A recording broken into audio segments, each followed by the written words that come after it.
Yeah, all the best, everyone. Enjoy. Cheers. We are live, We got guys. some whiskey in this. Apologies, ladies and gents, for the delay in starting this tasting. We had some slight technical issues, which were nothing to do with me, honestly. But anyway, you can say hello to our lovely presenters, who I will be introducing one by one. Now, I'm going to knock you out one by one and see you in a few. Apart from my friend Aaron. That's better now.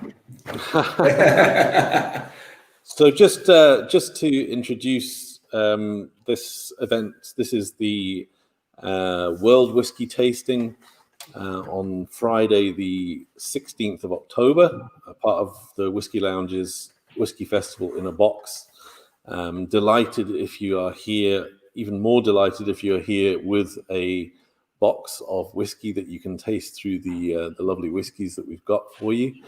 It is genuinely a very exciting range of whiskies we're going to be tasting. I mean, I say that constantly, but that's because it is. And we're very pleased to be presenting to you the lovely brands and presenters we've got.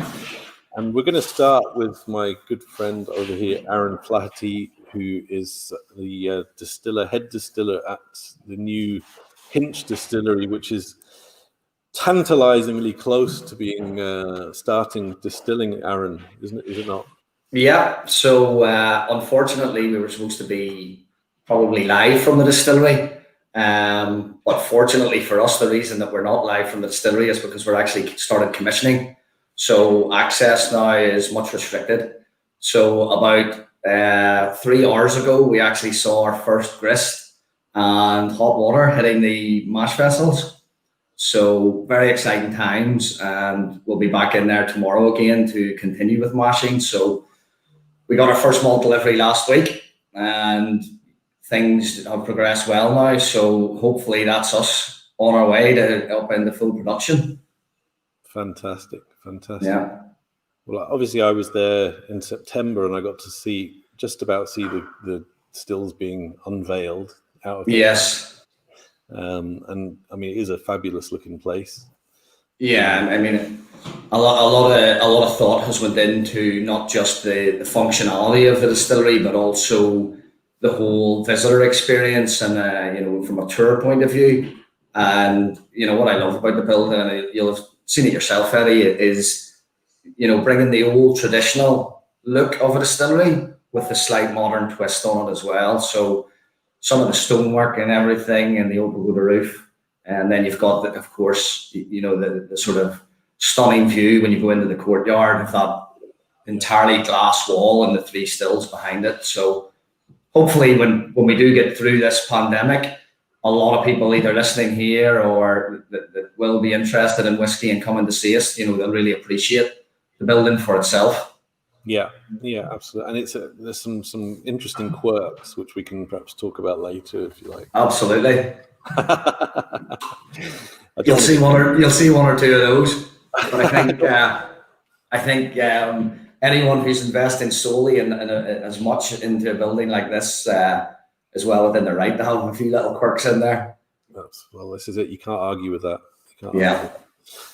Anyway, Aaron, I'm going to let you away so you can just have a wee chat with our viewers about Hinch, what it's all about, and a bit about the 5-year-old double wood. Absolutely. So just a little bit about the distillery then. So the distillery was really the brainchild of Terry Cross, Dr. Terry Cross. He was in the alcohol business himself. He has a chateau and a vineyard in Bordeaux, and that really got him into the way of the alcohol business. And then he rightly saw a need there for creating a really good malt distillery here in County Down. So he solely invested in this. He's put a lot of time and effort into it. Really, his brainchild. And thankfully now, from when I joined last year, when it was, foundations in the ground, we've now got a distillery that tonight and this evening for the first time is now mashing in. So really exciting time for us. And the whole thing about the distillery at Hinch, we're here in County Down, and County Down has a long tradition of people ebbing and flowing between here in Ireland and Scotland. In fact, some distillery owners on both sides of the Irish Sea use the same workers. So what we're trying to create at Hinch is something that takes these influences, and what we're trying to bring you is single malt in with the traditional Irish triple distilled, but with that real strength of character coming through in the spirit. That is the absolute cornerstone of what we're going to be doing at Hinch. So obviously what you see in front of you now, we've sourced, and that will all play into what we're going to do in bridging between what we have for you now and then into our own spirit. And there's a lot of key things that we'll take from that into the spirit. But as I say, really excited with what we've been able to produce with sourcing some really good whiskey and how we've blended that, how we're finishing it. Really excited about some of the innovation that we have going on at the minute. Even though what you see at the minute in the brands that are out, we've actually got some other things in the background where we're playing with cask types and different spirits that have been in those casks. And we're getting some really exciting things there that will then hopefully play part of the backbone of our Hinch single malts going into the future. So gladly going to take you through one of those expressions just now. You can see a few of the others behind me here in the drinks cabinet. But the one that we're going to look at specifically today is our 5-year-old double wood.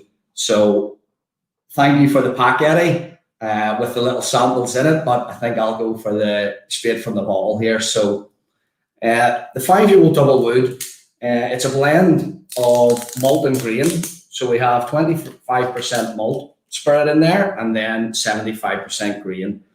And what we have done with this, for the first 4 years of maturation, this would have been all 100% good quality ex-American bourbon. And then in that final year, we've disgorged and refilled into virgin American oak.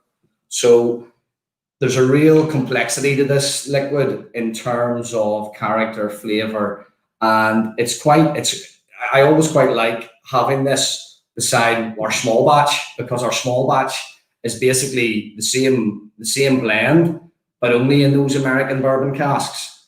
And the difference between that and 5-year-old double wood, which, as I say, had that one extra year in the virgin oak, really, when you see people tasting it in front of you, just the expression on their face of the difference and what that extra year brings, and in particularly the virgin oak. So I hope everybody at home has got their pack opened and ready to taste.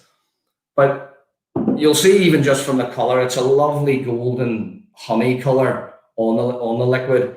And again, that's all coming from that cask influence. When you go in for the nose,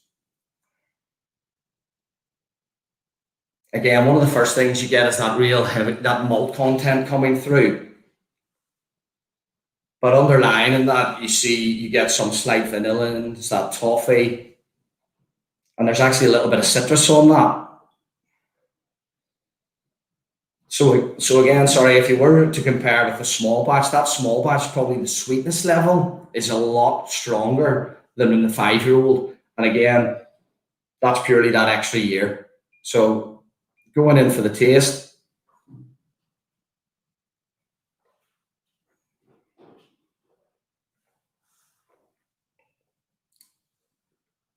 What I find with the 5-year-old immediately is the first impact is just the mouthfeel on it. Really coats your tongue. There's that, it's just that, you just know that good quality malt in there. And the flavor profile that you're picking up, obviously there is that bourbon influence. You get that nice caramelly, but there's now a little spice added to it. And it's not a heavy spice. It's almost like cracked white pepper type. And again, that's really with that 5th year maturation. So you'll see all of our whiskies, we're at 43% proof. and even with that, there's no alcohol burn there. It's just a lovely warmth that carries right through to the back of your throat. So I don't know, Eddie, are you tasting at the minute? Of course. Why would you not be? Well, I have my my trusty spittoon here, which is pretty full from the last session, to be honest. Shall not be empty. Because we. Well, no, I've got to drive. I'm in the middle of nowhere. Well, so are you. I'm in the middle of nowhere, so I need to somehow get home. I don't think they'll let me sleep here. Yeah, so, it's looking like a good option. Well, I call this whiskey. That's the problem with this whiskey. I almost call this a danger whiskey, because I tend to find once you open this and start into it, it's very difficult to put it back on the shelf. It's definitely a session dram, Aaron, isn't it? It's just something you can just work away with friends without any worries about having spent too much or anything like that. It's just lovely. Yeah, it just lingers. It's sort of that. You like almost licking around your teeth afterwards, and you just get another little touch of that complex flavor coming through. Yeah. And it's got just enough of the sherry influence as well. It's not quite too much. It's just enough. It's just gives it a nice kind of dry spiciness, which is really welcome.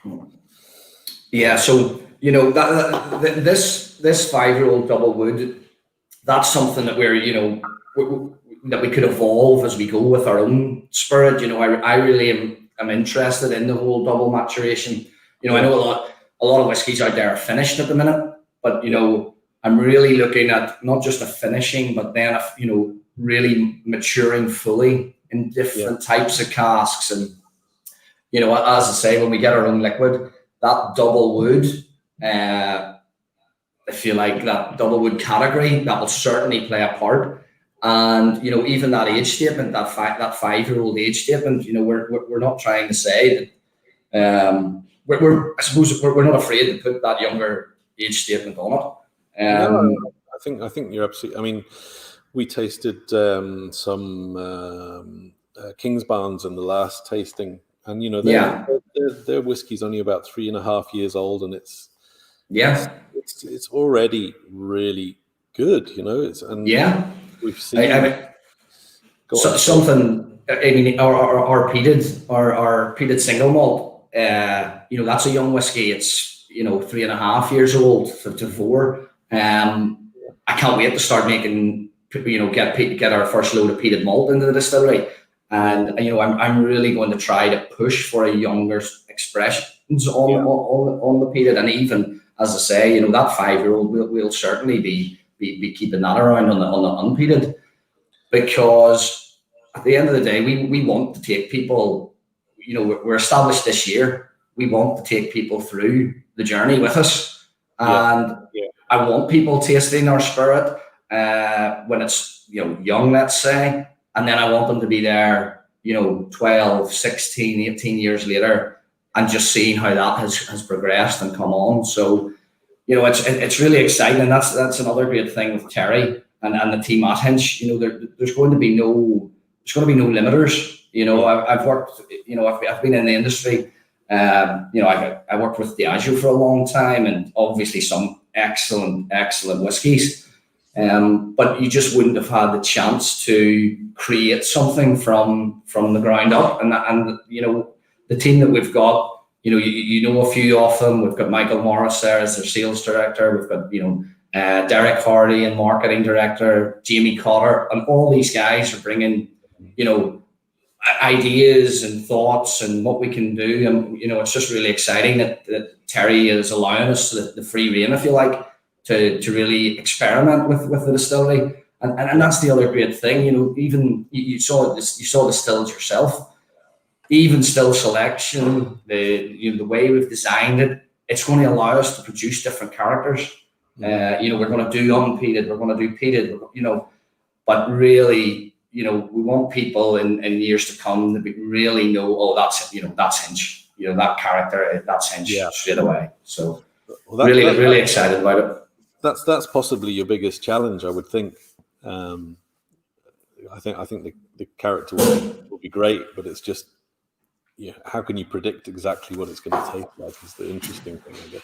Well, that's the great thing, because a lot of people always ask, so what character are you going to go for? Mm-hmm. And the great thing is, of course, you can force a character. There's no doubt about that. By the whole way you distill, by your fermentation, etc. But I just can't wait to see what the still house gives us first up. Because that's the exciting bit. I suppose it's almost like I haven't been there, but I'd imagine it's like waiting for what sex is your baby going to be? A total surprise, and then but it's joyous at the same time. So regardless, and that's the thing that I can't wait for when that first mash going in today, just seeing the grist hitting the water and into the mash tun. It was great, and in a couple of weeks now we'll be having spirit coming off the the spirit safe, and then the great thing about Hinch as well, we'll be doing everything under our roof. Right from the grain in to bottling, going out, warehousing, disgorging, filling, everything is within our site, within our control, and it just allows you that more freedom again. If you've even if you're warehousing in different sites, it just makes it that little bit more difficult to be interactive and playing around, and that's why it's such a it's a dream job for me. I'm quite happy to say that when I saw the opportunity, I couldn't not go for it. Well, listen, I'm really, how happy I am for you guys, and particularly for my good friend Michael Morris, who's been trying to make whiskey for feels like the last 100 years, but he's finally going to do it. Obviously, he's not going to do it. You're going to do it. Thank God. Trust me, he will be saying on some forum somewhere he's doing it. Of course, he already is. What do you mean? Yeah. Anyway, he'll be down to turn the tap on the spirit, see a first run. I guarantee it. With a pair of marigolds. Absolutely. Aaron, listen, that's been a pleasure chatting to you as always, my friend. We're going to have to move on to the next presenter, but thank you for the chat and the very fine 5-year-old double wood. But I'm going to move on if you don't mind. We'll see you in a little while. We'll bring you back at the end, okay? Well, thanks to Aaron. That was a nice start. Hope you guys enjoyed that as a first up. Should just quickly mention that we're being supported on a retail basis by House of Malt, who are a lovely retailer over in Carlisle, so up in the north, but on the other side of the country. They're at houseofmalt.co.uk, and they have, if you like any of the whiskies that you're trying this evening, of course, there's no obligation, but they're offering a 10% off any of the whiskies that they stock that you're tasting this evening, which I believe is all of these tonight, which is good. If you look in the embedded links, you should see the code there. I'll also try and flash it on the screen as well. It's 10%. It's 10%, guys and gals. Okay, so I'm going to bring in Richard from Macmira. Let me see if I can find it. Richard. Hello. How are you doing? Very well, thank you, Eddie. Hope you're doing the same. Yes, I'm definitely in the zone. So all good, all good. Very much looking forward to trying the latest Macmira. So I will, without any further ado, I will allow you to do your thing. Okay, thank you very much. Right, well, first of all, thank you very much to Eddie and the Whisky Lounge team for inviting us on, and thanks to everyone who's bought a pack as well. I was thinking before coming on, anyone that's bought a World Whisky pack, I think you automatically qualify as an explorer in whiskey. So thank you for joining and welcome. Before sort of getting stuck into the dram, what I thought I'd do is just a brief introduction about who Macmira are, what we do, what we're about, so to speak, and then when we get into the whiskey, perhaps expand a little bit more on some of the points. So, for those who aren't aware of Macmira, who we are the first Swedish single malt whiskey distillery. We are based about an hour and a half or so north of Stockholm, next to a small town called Gävle, in a village actually called Mackmyra. The first whiskey that we produced was in December 1999, or I should say new make spirit. The first new make to come off the stills was just before the turn of the millennium.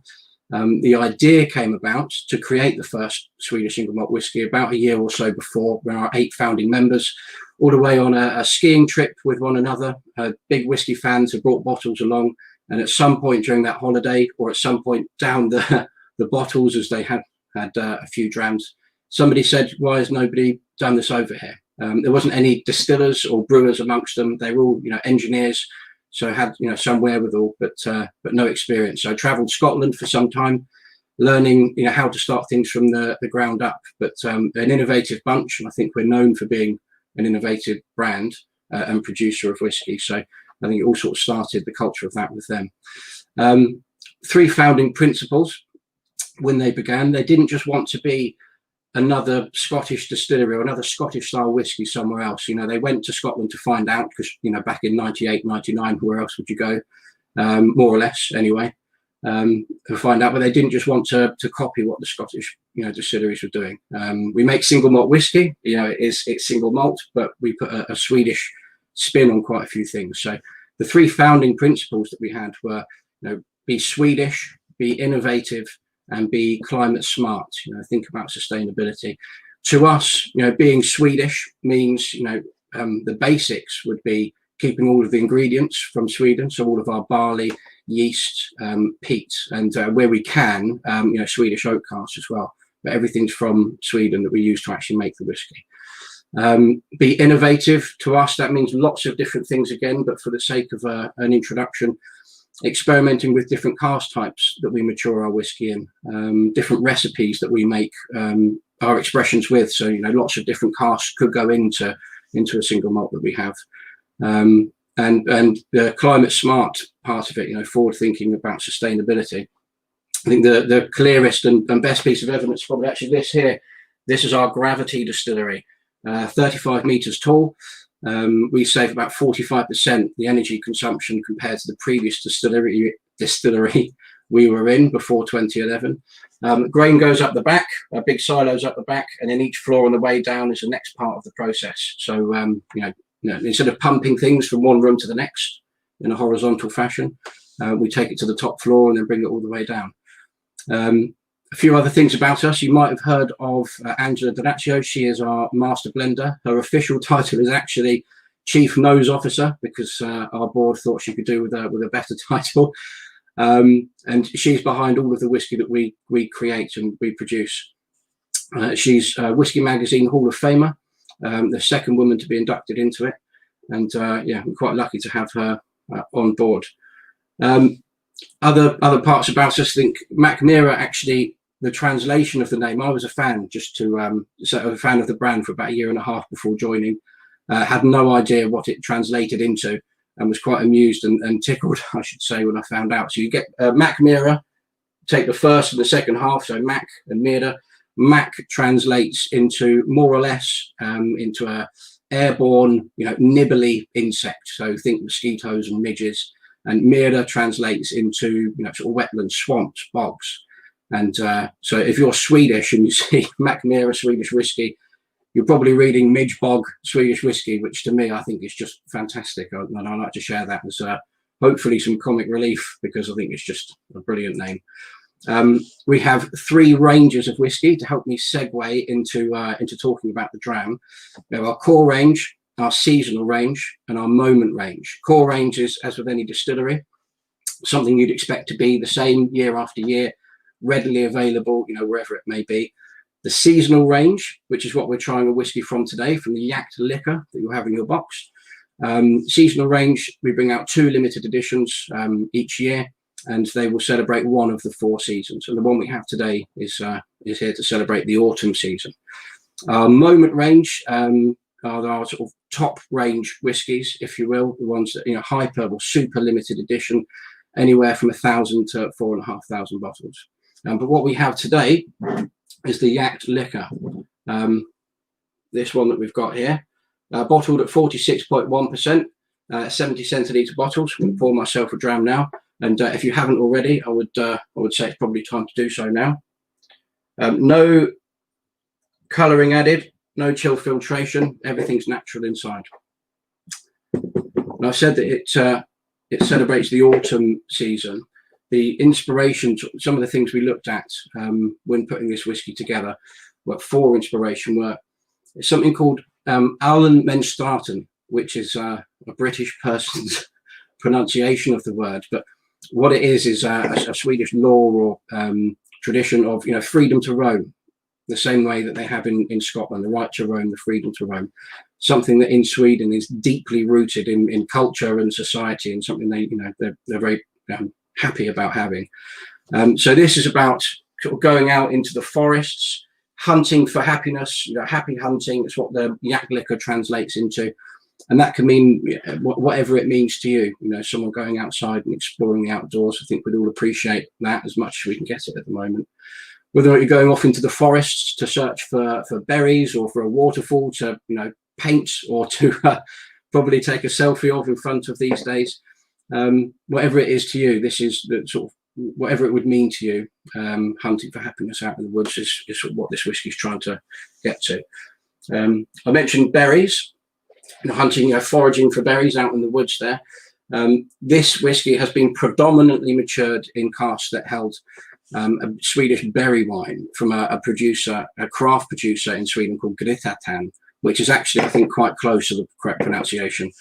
They produce lots of different natural wines, and the one that they have for us here, that we've bought this wine from them and treated and seasoned our own casks with, is a mixture of blueberry and lingonberry wine. So I think the ratio is about 90% blueberry, 10% lingonberry, and we got that wine and seasoned 3 different types of casks with it. But before going into the cask, I'm just going to have a little nose and see what I think. And anyone that's got any comments or thoughts about what they're getting, please do fire them in the comments. We'll see if we can keep up with them. For me, it's like a smooth, creamy, sort of buttery texture almost on the nose. Dried fruits, warm baking spices. Eddie, hello. I don't know if you concur with any of the things I said there, but a creamy texture on the nose. Some sweetness behind it. Perhaps a little bit of vanilla and some raisins as well. And while everyone enjoys a nose of it, I'll go through and let you know about the cask recipe that we've used. So we talked about us being innovative and trying to experiment with different cask recipes, cask types. We took 3 different types of wood, all of different sizes. Excuse me. 3 different types of wood: American oak, Swedish oak, and ex-bourbon casks, and all between 30 and 128 litres in size. Seasoned it with the wine, and then added the whiskey in for a period of time afterwards. And on top of those, the way we've got the wine influence, we also have new and first fill American oak, all at 128 litres in size. And then we go to the first fill Oloroso, where we go up to 128 to 200 litres in size in casks. So lots of different casks going into its makeup, lots of different sizes.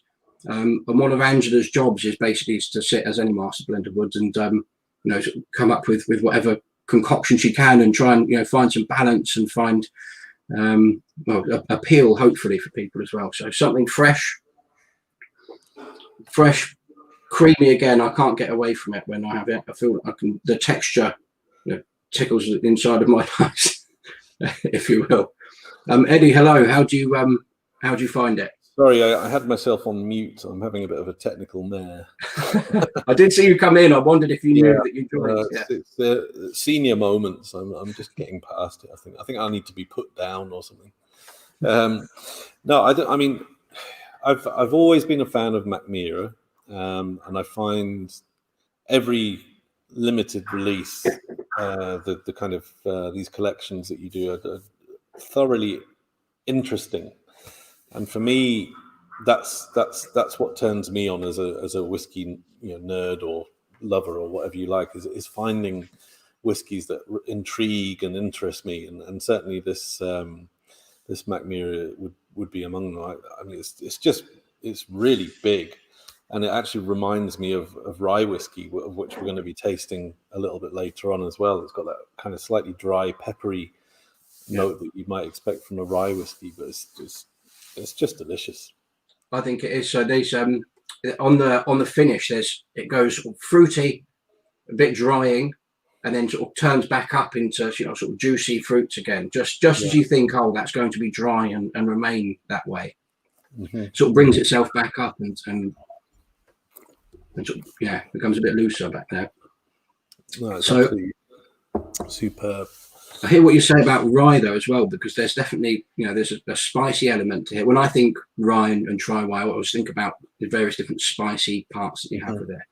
And with this, I think you definitely have it. Warm baking spices, I think, on the nose, but then on the back, some black pepper. Could you answer this question from Gehan? Sorry if I've pronounced that incorrectly, which was, what does, and I'm not going to try and say it, translate as? Yeah, so hunting happiness or happy hunting, one of the two. I think it's a phrase that they have, and we've got yak is happy hunting is what we've. And how do you pronounce it again, Richard? Is this a test? Yeah.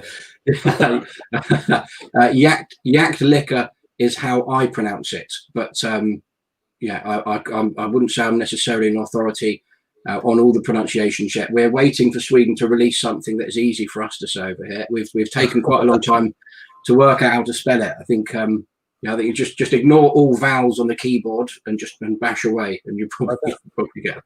Yeah, they could do a sort of English language version. But then that would take away from the Swedish side of it, is the resistance that we have. Yeah. It would be completely unromantic and horrible, but it might help us idiots. Anyway, thank you, Richard. That was wonderful, and do you know what? I thoroughly enjoyed that, as I did the Hinch before. But we must move onwards, and we have several presenters chomping at the bit to get on. So, Richard, thank you. I'm going to just send you into Dram 101, and thank you. We'll bring you back in a little while. Okay, thank you so much. Okay, so, ladies and gents, I hope you've enjoyed that so far. I love that Macmillan, I have to say, very chewy. I'm going to bring in David from Penderyn. David, can you hear me? Hi, Eddie. Yeah. How are you doing? Haven't seen you for a while. I know. Yeah, it's good to see you. I know. How are you getting on? But at a safe distance, obviously. Yeah, in your natural environment. Your beard is looking luxurious. Thank you very much. Yeah, not much else to do at the moment. Oh, come. Drink whiskey and grow a beard. That's about the two things. I think my beard has actually stopped growing, because I think it's in protest, because I shaved it off twice during lockdown. It seems to be refusing to get any longer now, so I might need to sing to it or something awful. Yeah, absolutely. Anyway, let's not waste your time with my nonsense. Now, listen, thanks for coming on. I know you're going to talk to us about the Penderyn Portwood. So without any further ado, I will let you do your thing. Yeah, brilliant. Thanks, Eddie. So with this version of the whiskey, the third whiskey that we're going to have at the tasting tonight, we've got the Penderyn Portwood. Penderyn is the single malt whiskey from Wales. It's one of the very, very few. It was the first back in the year 2000. And if you sort of cast your mind's eye back to the year 2000, there really wasn't a world whiskey scene at that point. Japanese whiskey, there were Japanese whiskeys, but they weren't big at that point. There weren't a lot of whiskies from these other countries in Europe that now produce whiskey, France and Germany. Of course, there was Irish whiskey, Scottish whiskey. These were the big parts of the industry, but Welsh whiskey definitely not. And so I think it was very almost this kind of crazy idea for this Welsh distillery to sort of start up Penderyn back in the year 2000. And it was really just a few local people from the area that knew that they had a building with water underneath. They had a still that they purchased nearby that was just being held in a warehouse there. They got very, very lucky And they put the still in the building. You've got the still, you've got water. You really don't need much more than that to produce a fantastic whiskey. And the other key thing that they did is they got a consultant from Scotland to come down, Dr. Jim Swan. The late Dr. Jim Swan, is kind of known for being the Einstein of whiskey, knew so much about whiskey, had been involved in the whiskey industry for decades already. And he came down to the distillery, he tasted some of the new make spirit and said immediately, you guys have got something fantastic here. It could be so good. And I want to be involved, I want to be a part of helping that. And Jim has been involved in many distilleries since, dozens of distilleries since, but he's only ever been the master distiller for 2 distilleries, us and Kavalan, which is a Taiwanese whiskey. And I think it shows, how much passion he had for the project at Penderyn. And he was such a big part of creating all of the whiskies that we use, the barrels that we produce, training our staff, everything. So he was involved, pretty much right from the very beginning, and that was absolutely fantastic. So our distillery is based in the Brecon Beacons, which is in the national park, of course, in South Wales, up in the mountains, and some fantastic water in that area as well that's going to help create our whiskey. And for this version that we've got here, the Portwood, it starts off in bourbon barrels, and then we'll go into port casks, mostly ruby port casks, to give it this fantastic color you can see here. And this wonderful flavor, really sort of richer, dark fruits, this type of thing. And most of our whiskies, you'll see a no age statement. The distillery is still pretty young. We've only been around 20 years now. It was actually our anniversary in September last month.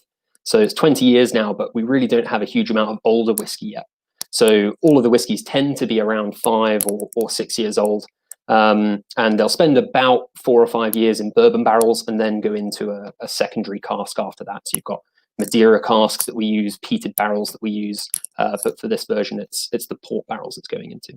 The only other thing I'll mention just here is the type of still that we use, which is called a Faraday still. And this is something that's really special to Penderyn. There's no other distillery in the world that's using this exact type of distillation sort of system. And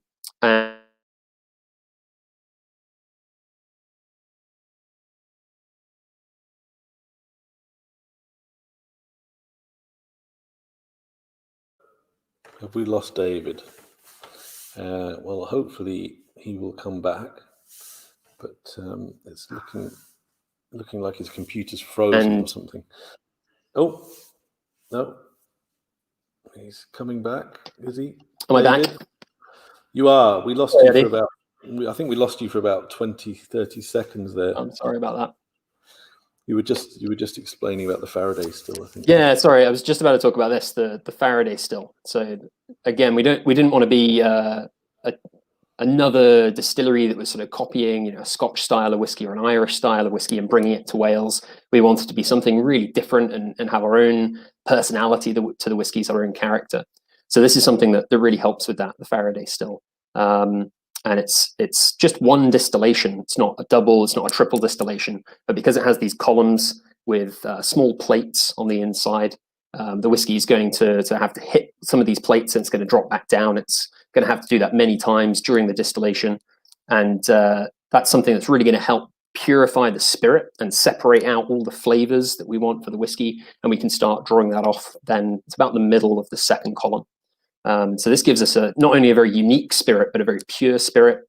It comes off the still at over 90% alcohol, which is really, really high for single malt whiskies. And so that gives us a different style. It's just lighter, it's more delicate perhaps than a lot of other whiskies.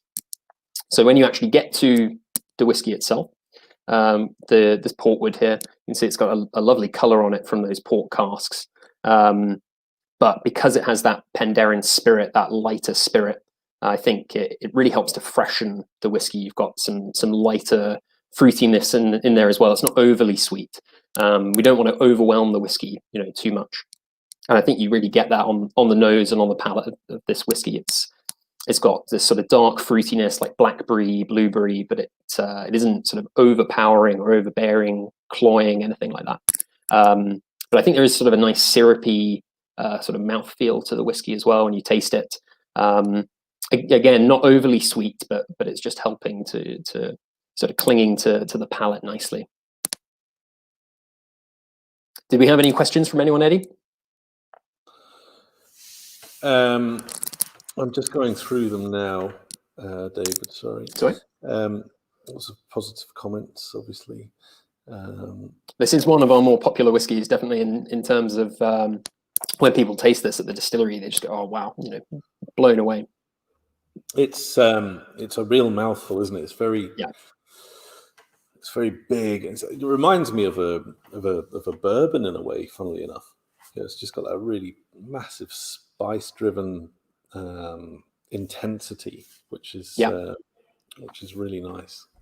Certainly on the palate, on the nose, it's a little bit more subtle, but that palate is just massive. Yeah, absolutely. And I find, some of the things I look for in whiskey, everything really I look for in a whiskey is sort of drawn out in some of these, this sort of complexity and the layers of flavor coming through. Because you do get the sweetness from the port, but there's also that spiciness there you were talking about. And I get a bit of dark chocolate as well. So that's sort of more bitter, maybe. Yeah, indeed. David, obviously before all of this COVID thing happened, you guys were pushing forward with plans for a further distillery or maybe more than one distillery. What's happening with all of that now? It is still continuing. Yeah, we're planning 2 new distilleries in Wales. So we've got a distillery planned in Llandudno, which is in North Wales, on the very, very north coast of Wales. And that's going ahead. Hopefully that will be built and again, hopefully will be opening in March 2021. And we have a distillery that we're building in Swansea as well, on the very south coast. And that will be, again, hopefully spring 2022, so the next year. Wow. So big projects. Welsh whiskey world domination. Absolutely, yeah. Well, I think it's just going to be, it's just the next step, really. It's the logical next step, especially where we are because we're in the Brecon Beacons, we're on the national park. It really does restrict, maybe what you can do, what you can build, how far you can expand. So by building these new distilleries, I think it's the logical sort of next step in the evolution of Welsh whiskey. And we're really looking forward to it. It's going to be so exciting to see what these distilleries are going to be producing, really, the style of the whiskey and how different or how similar it's going to be from what we're producing already. And are you going for a different style at each of those 2 distilleries? Yeah, I think we will be. The distillery in Llandudno, I know we're hoping to produce a peated whiskey. It might be a little bit confusing because we do a peated version of Penderyn already, but that's only matured in barrels that have held peated whiskey. So it isn't really peated. It isn't. The malt isn't peated. So we're hoping to produce a properly peated whiskey, maybe in Llandudno, and the distillery in Swansea perhaps will be a bit more experimental. We really don't know. Yeah. That's brilliant. Just one other question, and it's a little bit late to be asking this, Dave. But is your microphone any close to a zip? It is. Yeah. Sorry. Sorry. I apologize. I said I could take it, but clearly I can't. Somebody else mentioned it as well. It wasn't just me. That's something good to. It's good to know for future tastings, though. Thank you. That's all right. David, listen, that was really good.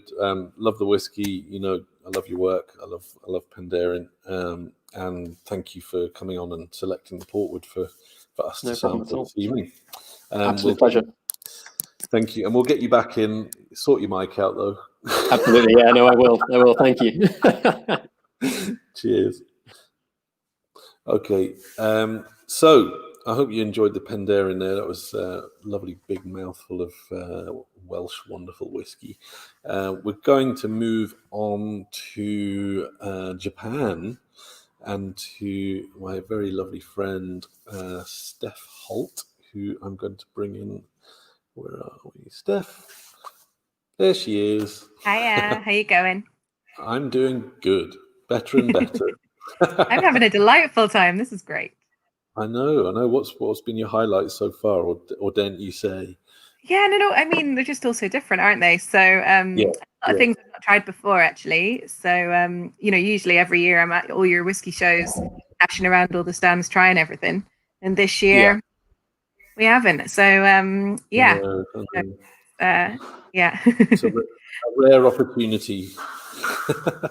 Yeah, no, I mean, yeah, the box is amazing. Great to get the glass and the water and everything as well. So amazing. Yeah. Well done. No, well, thank you, thank you. Anyway, I don't want to eat into your time because obviously you've got a lot to fit in. And Yeah. do you want to tell? I know you've got a little bit of a slideshow to show folks. So you just tell me when you want me to flash that in for you. I think we might as well crack on actually. So I'm gonna try and give everyone a bit of the background of Japanese whiskey as a whole, as well as the company. And luckily, they're the same thing for Nikka at the beginning. Yes, I have some pictures which I think Eddie should be able to get. You want me to put it in? Yeah, go for it, darling. Here we go. Thank you. This guy is Masataka Taketsuru. He's known as the father of Japanese whiskey. And that's because he's the guy who came to Scotland in 1918, learned how to make whiskey at a few different distilleries. If anyone knows which ones, let me know in the comments. There is no prize, I'm afraid. But he met and married a Scottish lady and then went back to Japan, and he built the first, what we're going to call kind of proper whiskey distilleries. Now, it is a bit confusing because there were distilleries making whiskey in Japan a wee bit before this, but quite a lot of them were just following the trend that happened in Japan since the sort of 1850s, which was anything European was seen as super cool. They didn't used to trade very much with Europe. And so in Japan, they all just drank their locally made alcohols, so sake and shochu. In the 1850s, when trade opened up with Europe, foreign things started coming in, but in tiny quantities. But it was the coolest thing if you could be able to taste something that had come from Europe. Wine, whiskey, anything like that. But it was all coming in, like I say, very small quantities. Demand was high, supply was low. So some Japanese distillers decided to start making kind of whiskey. So they just took their national spirit of shochu and turned it brown, kind of thing.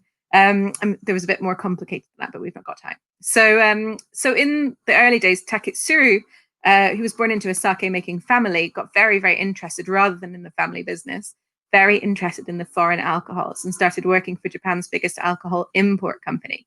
And they wanted to build Japan's first dedicated whiskey distillery. And so they sent him to Scotland, like I say, 1918 to 1920. So he learned how to make whiskey over there.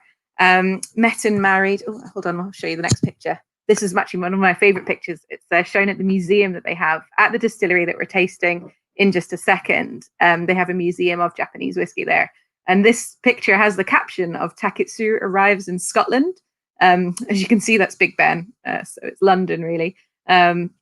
But he studied in Scotland. Oh, here, I've cheated. I've put the answer up for you. He studied at Glasgow University and worked at Longmorn first, then at Bowness Distillery, which you probably won't have heard of. It used to be called James Calder. It closed down in the 30s, and it was a grain whiskey distillery. And then he worked at Hazelburn for quite a long time. So he learned how to make single malts in a few different ways, also learned how to make grain, and also learned how to blend whiskey. Then he meets this lovely lady, Rita. She's actually the elder sister of one of his classmates at Glasgow Uni, and they got on very well.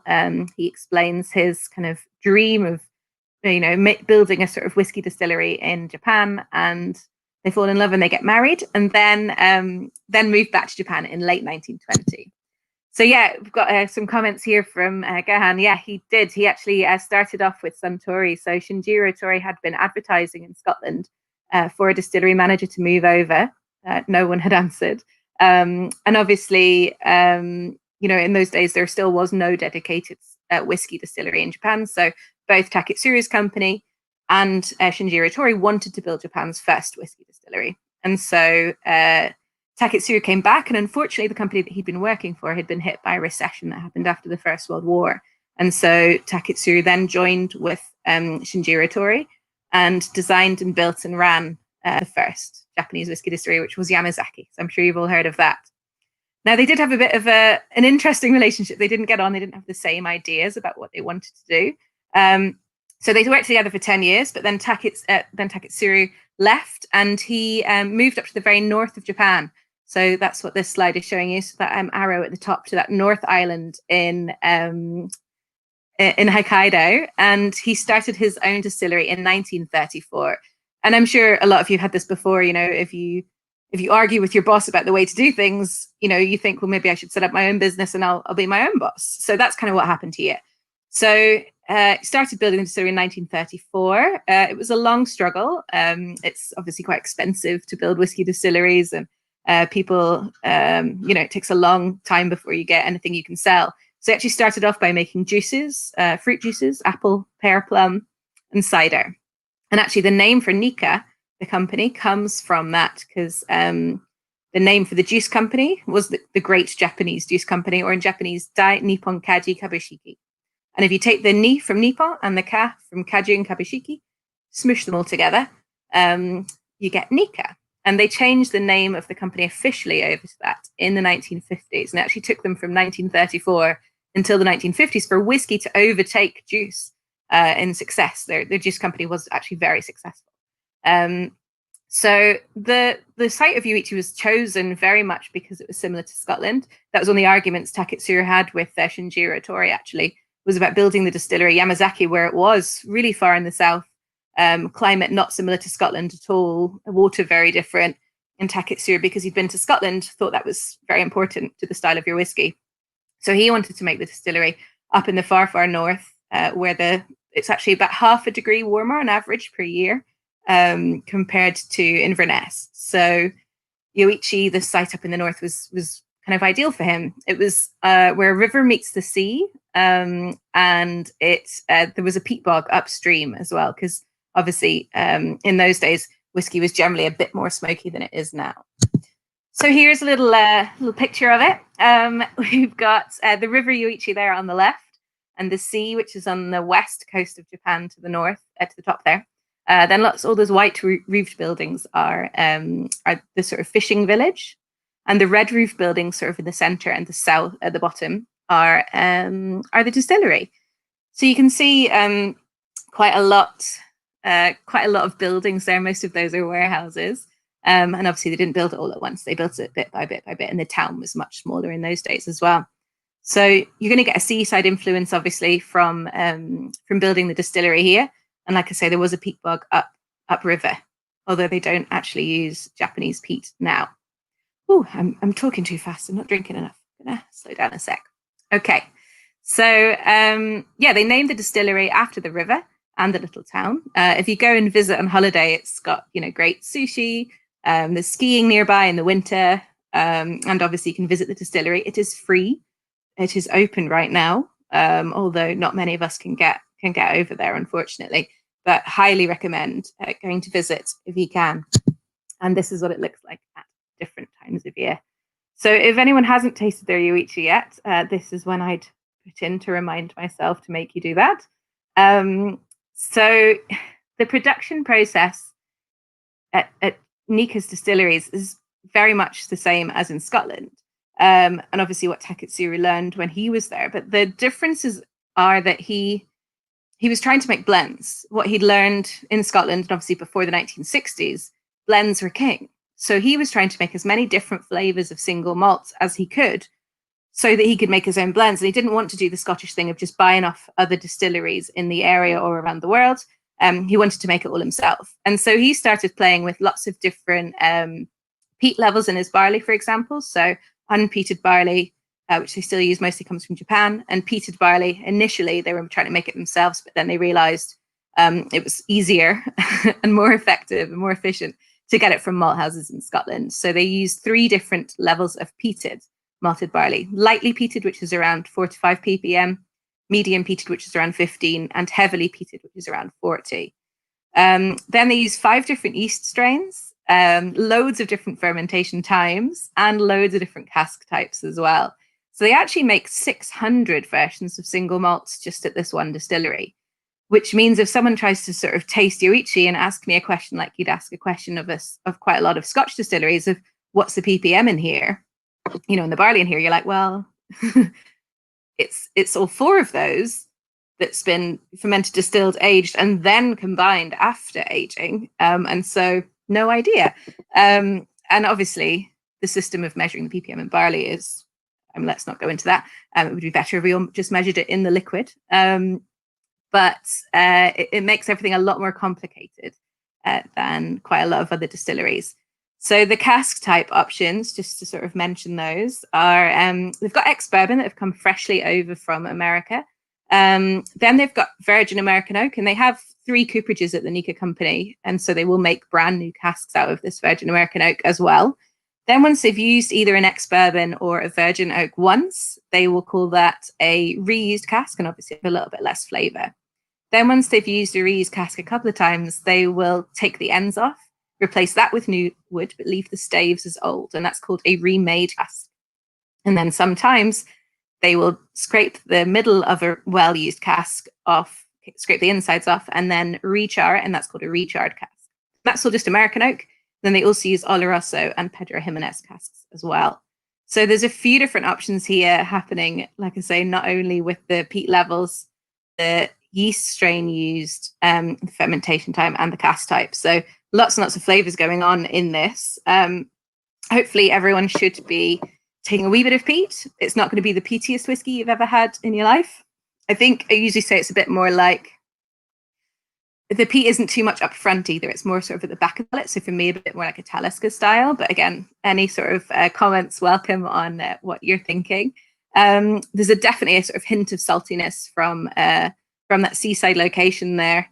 There's a lot of earthiness from all the American oak casks, and it's quite oily. And the oiliness actually comes from the stills. We'll skip that one. We'll come back to that one in a sec.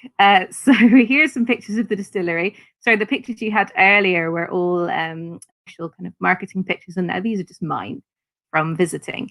But these are Yoichi stills, and as you can see, they're coal-fired, which is very unusual. And they so this was a fallback because the distillery was built in 1934. All the distilleries in Scotland pretty much were using this system then. And in the 1950s, 60s, 70s, people moved over to using steam or gas heat. And so Yoichi now, there's no distilleries in Scotland still using coal furnaces to heat their stills. There's some using direct gas fire, but not coal fires. So this is weird enough more traditional than you will find in Scotland. And to be honest, it's a right bugger to use. It is, time consuming. You've got to have manpower. You've got people shoveling coal in there all day, every day. How you shovel the coal in, as I learned, makes a big difference. They let me have a go when I was there, and I was just so delighted to get the sort of shovel of coal through the door that I didn't actually look at where I was sending the coal to inside, and I was just making a nice little pile just inside the door. I should have been throwing it right to the back and trying to make a flat bed of coal, apparently. So lots and lots of kind of things. Also, the stills are super hot. They're like 800 to 1,000 degrees C. So far, far too hot, really. The still, the wash all runs through super quick, and the wash gets burned on the bottom of the still as well every time you run it. So lots and lots of complexity here, and lots of oiliness, and lots of those kind of savory, earthy notes coming through from that. We've had a question from Adam. Just the peated stuff, Adam. So the unpeated will come from Japan, and sometimes maybe Australia if there's a shortage in Japan, or sort of Scandinavia, sort of other bits of Europe as well, depending. But the peated stuff all comes from Scotland, from malt houses in Scotland, and then, like I say, a wee bit coming from Japan. Japan does grow a decent amount of barley, but they also like using it for soju, so it's hard to get. Whew, I should breathe. I'm going to take a sip. Trying to get through too much information in no time. Thanks, Eddie. Okay, so everyone fine with the coal-fired stills? It's a very lovely room to be in the winter, to be honest. You come in from the snowy outside distillery and then walk in, and then there's these massive coal fires everywhere. You might see as well in the picture, if you're looking quite close, you can see the little, on the neck of the still, it's folded paper, cut paper, and someone comes kind of once a year to essentially bless the stills. They, have a little chat with them, make these sort of paper things to go around the stills, and the shape of this paper here represents steam. So this is a way of making sure the steam doesn't escape and the steam gods are happy. That was me going to talk about the other thing. Oh, and Nika has 2 distilleries. I'm not sure if you all know. So we're just tasting one today. If anyone's got the Asian whiskey kit, we're tasting the other one tomorrow. And this is the shape of the Yoichi still on the left. And actually, if you see Taketsuru's notebooks from when he was at Longmorn Distillery, he very much focused the Yoichi shape of the stills on Longmorn shape. So they're kind of onion shaped, nice funnel going straight up, very, very short and dumpy. And then the line arm descends quite heavily. And again, that oily characteristic is going to come through really well from that. So what's better, Japanese barley or Scottish? I mean, better is a difficult. So there are different strains, obviously, grown in different areas because of the different growing conditions, and will give you more protein, more this or that or the other. So there's many different answers to that question, and there is also, some Japanese barley might be better for certain other things, but maybe not whiskey, and some Scotch barley the same the other way around. They're going to choose what's best from. They're not using Japanese barley just to use Japanese barley. And they're not using, the Scottish barley is because of the peating level and the consistency. The Japanese barley, they will not accept it if it was rubbish compared to the Scottish stuff, if that makes sense. They would, and they don't just want to have some because it's Japanese in there. So they would only use it if it was, very, very good quality as well. So hopefully that helps. Not a great answer, but there you go. Where else are we going to go from there? And there's some pictures of the actual stills themselves. So the ones at the top are Miyagikyo, and that's the other distillery that we're tasting tomorrow. So I'm just going to go back a couple of slides and show you. Here's some key information about this whiskey that I forgot to say so far. So it's 45% ABV. It's all made at Yoichi. Like I said, the barley's coming in, but everything else is done there.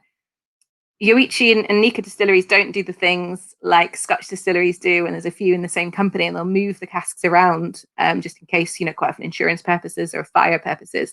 All Yoichi is aged at Yoichi, and the very sort of strong thinking is that the conditions of aging, the microclimate there will have an impact on the flavor. And again, like I say, we're looking for that seaside influence because all those casks have sat at this distillery in those warehouses for quite a long time. And all the cask types that I mentioned earlier are used in Yoichi, although Yoichi does focus on American.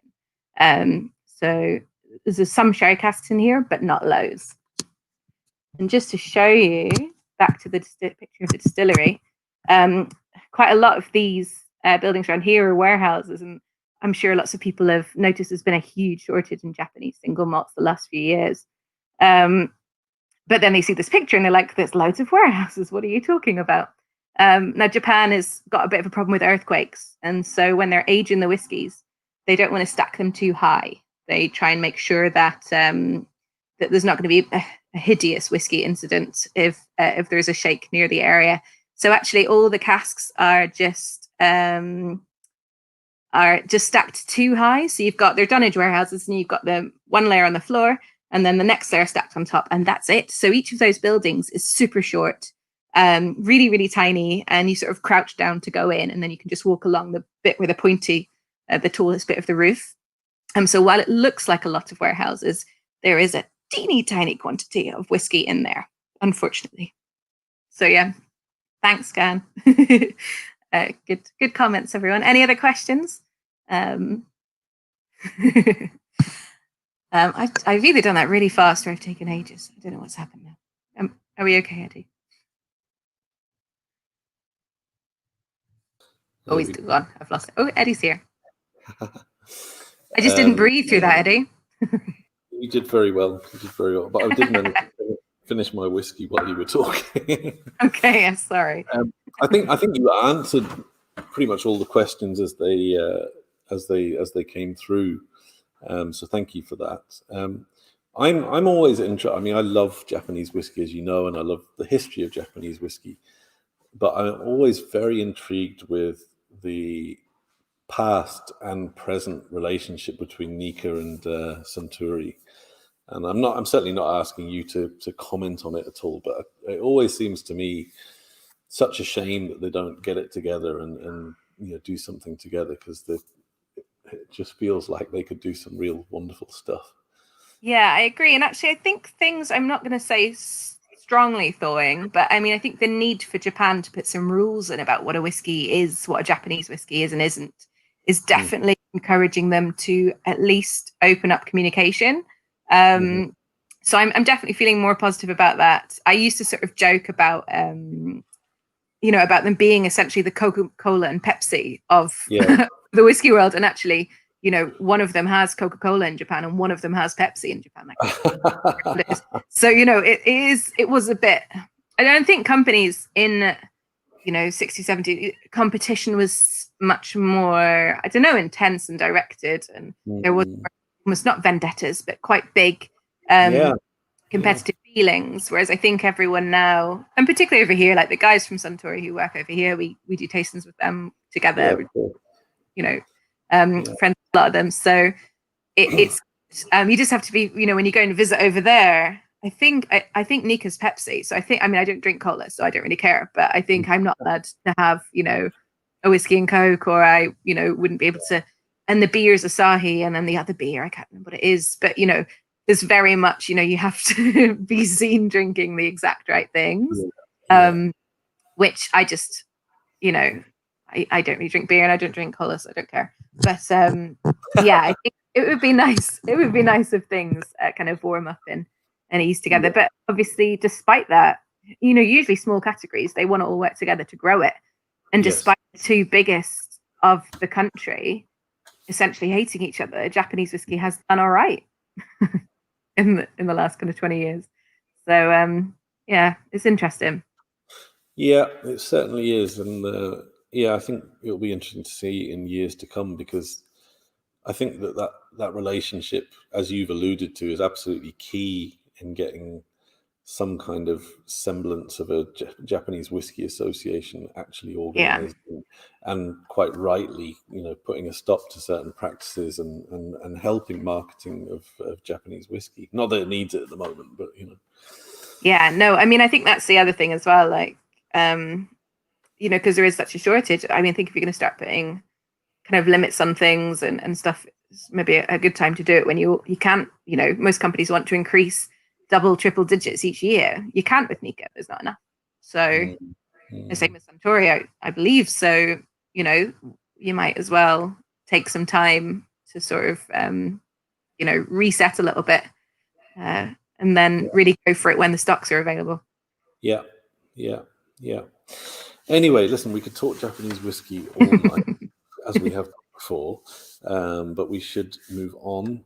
Steph, thank you. That was great. As My always. pleasure. Thanks for having us. Thank you for the lovely Yoichi.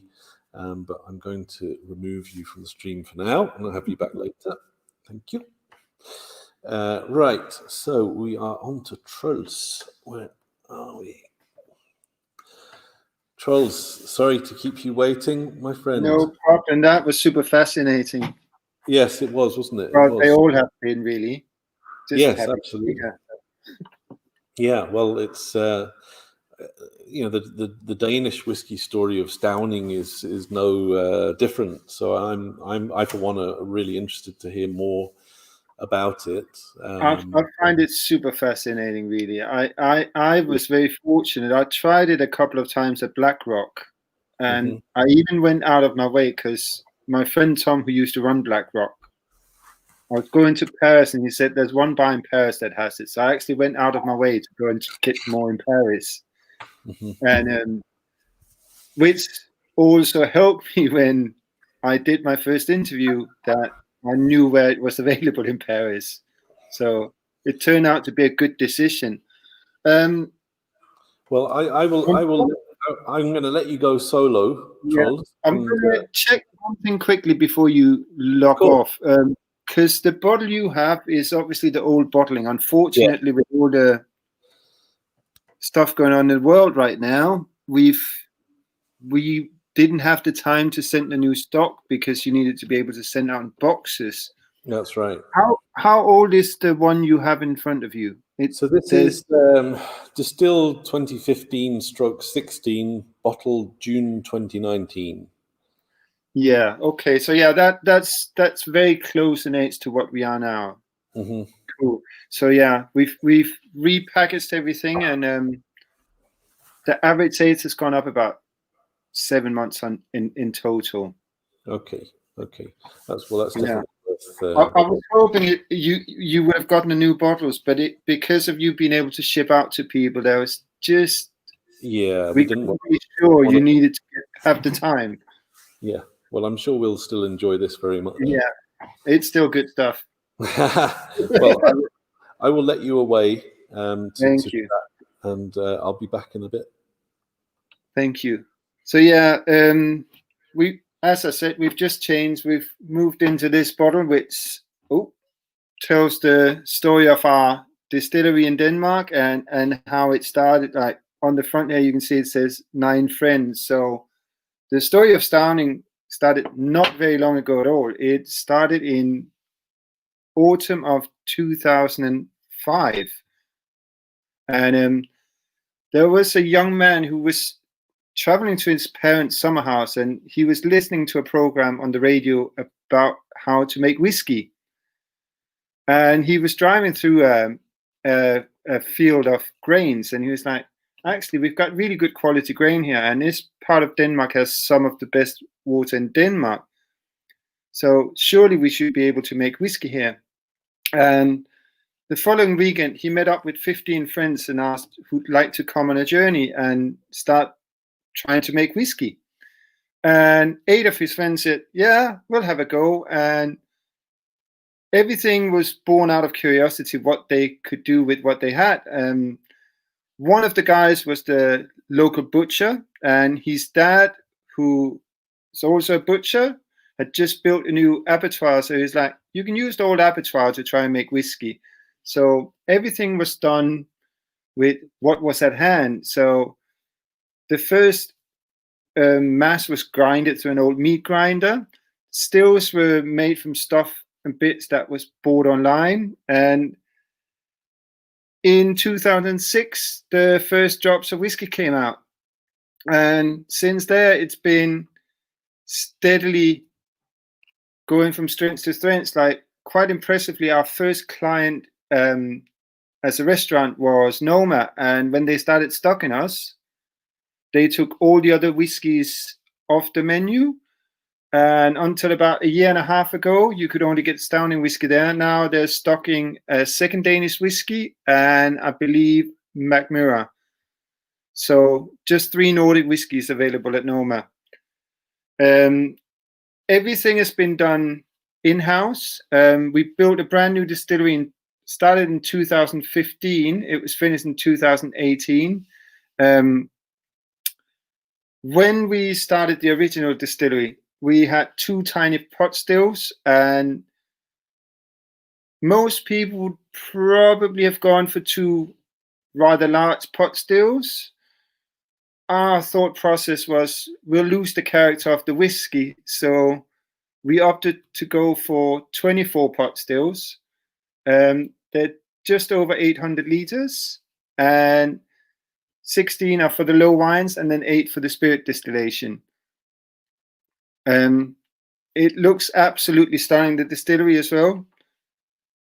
I've only been there once, unfortunately, and it was very much a quick jaunt on the way to the airport. So the whiskey we're trying is the rye. It's floor malted rye, which is quite unusual. There's 2 vodka distilleries in Poland that floor malt their rye, and everybody think that they're nuts for malting their rye. Then there's also 30% malted barley, and the casks are New American oak. The oak is Missouri oak, and we've given it a nice heavy char, so similar to American style whiskey. The whiskey is in the blend is 3 to 4 years on average.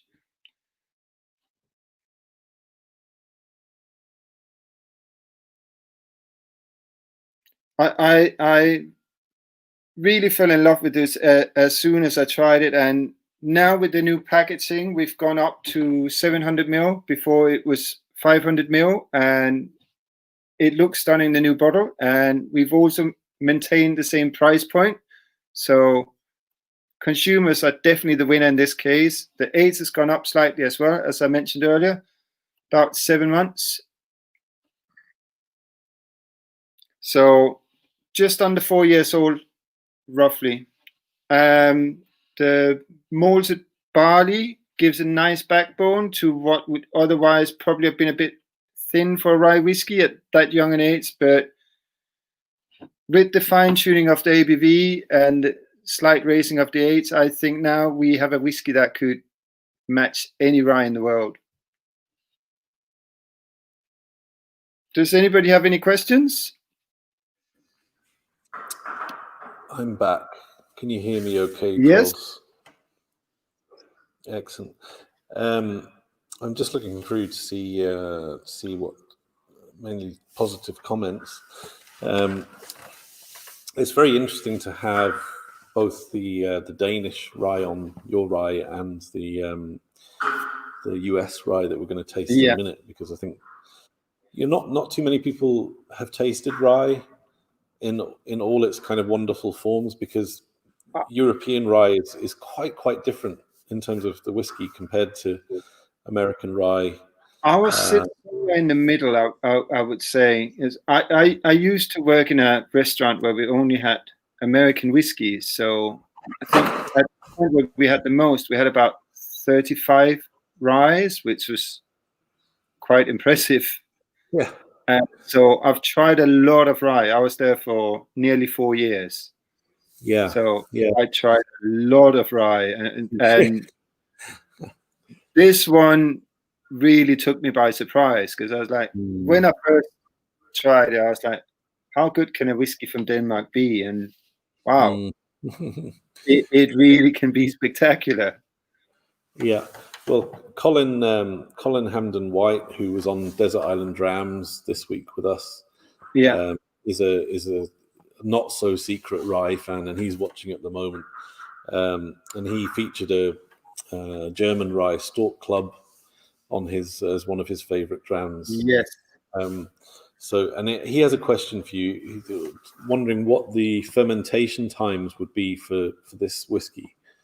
It's 4 days, just about, depending on the season, but 3 to 4 days. And that's for both the barley and for the rye. And everything is done in-house. Everything is floor malted.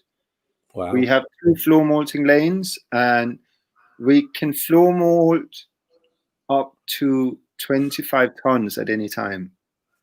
Wow. Okay. So very similar to Macmillan. 4 of the 9 founders are engineers.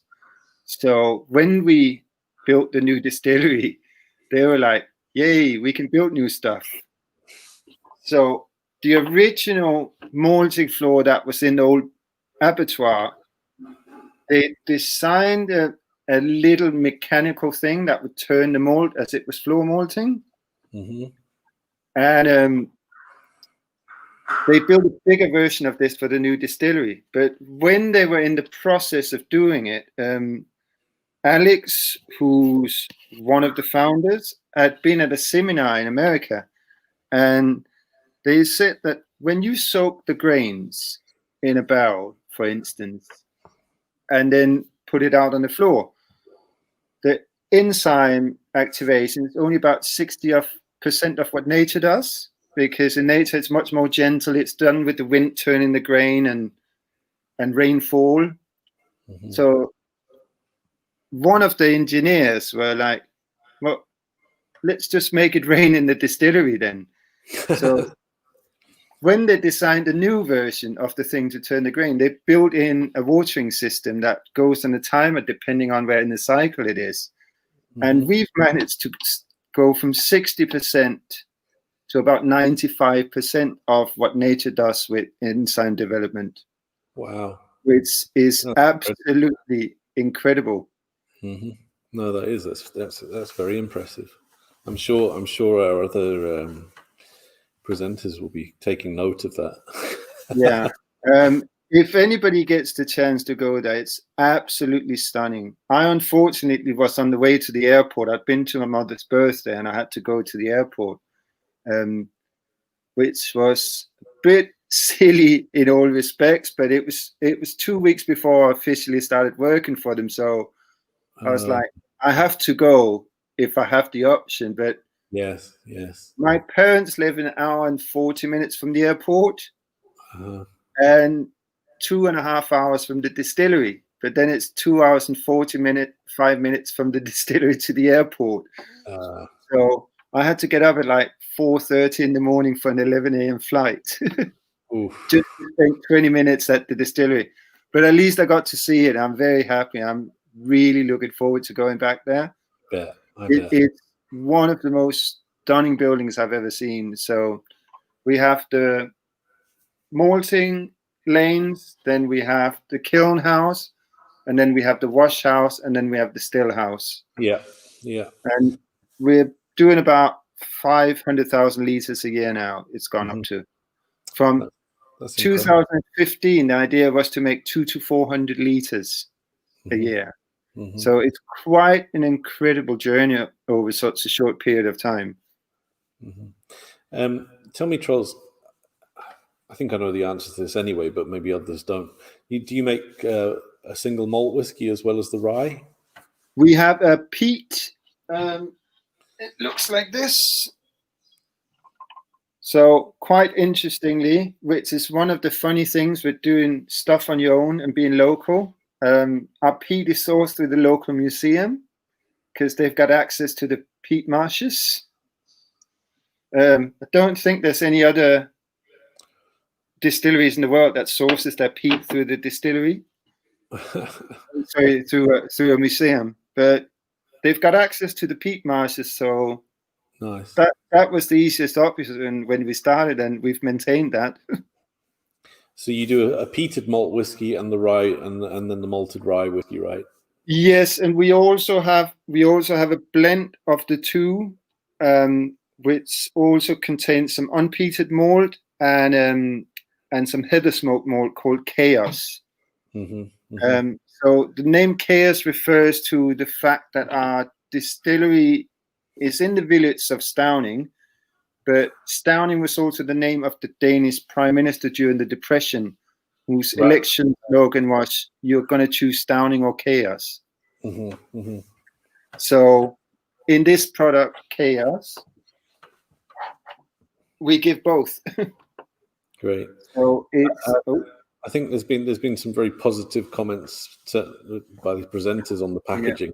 They love the new packaging. I agree. It looks. I love the new packaging, and one of the small details, like there's the drawing of what the 9 guys did before, and you can find the 5 of them on here, the 4 that aren't engineers, because the engineers are represented in all the designs of the stills and stuff. But there's a doctor here checking the still.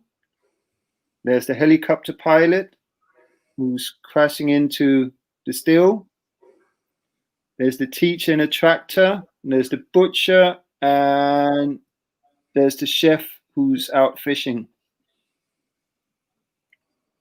And the black line that runs through as well, the triangle shape, that's the outline of the distillery, which in turn is based on the fishing huts that's all the way up the Danish west coast.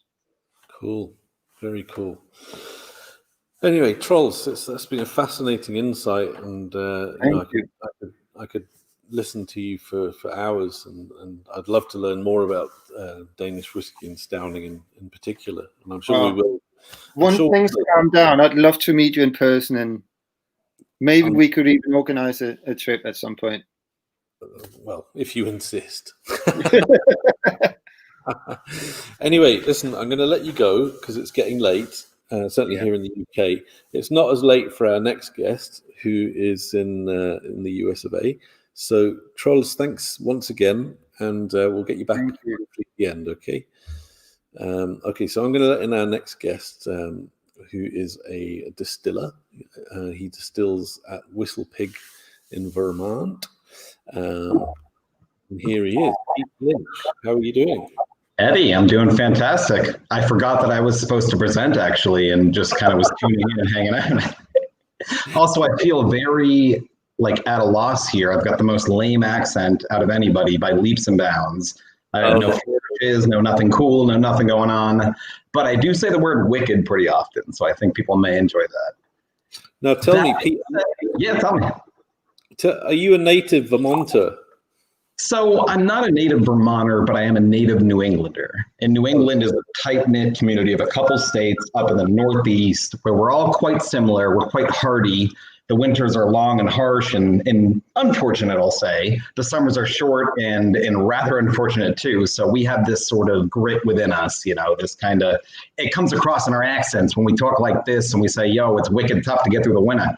This sort of mentality, but it also tends to be a great community to foster beautiful whiskey making, believe it or not. And I want to turn the format on its head a little bit, Eddie. I'd like to include you a little bit more during my portion, if you don't mind. Not at all.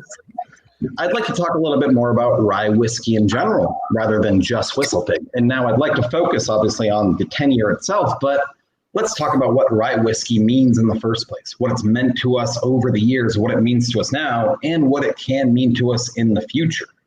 To give you a brief background on WhistlePig, I know we have a very short amount of time here, which is not easy for me. I like to talk a lot and for a long time, but keep things concise. WhistlePig was started a mere 10 years ago in the middle of nowhere, Shoreham, Vermont.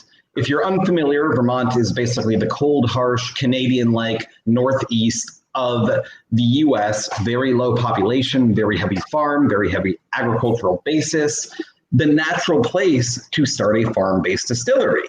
However, there hasn't really been any whiskey making in this region for hundreds and hundreds of years since the settlers came over from Britain back 300 years ago, 400 years ago plus. Rye whiskey used to be the premier spirit of America. And back in the day, to put it simply, farmers would grow whatever grain grew the best in their area, which happens to be rye. It's a very hardy grain. It can grow in almost any climate. Sorry, my dog is being a little goofy. Can grow in almost any climate, and it has a decent yield considering.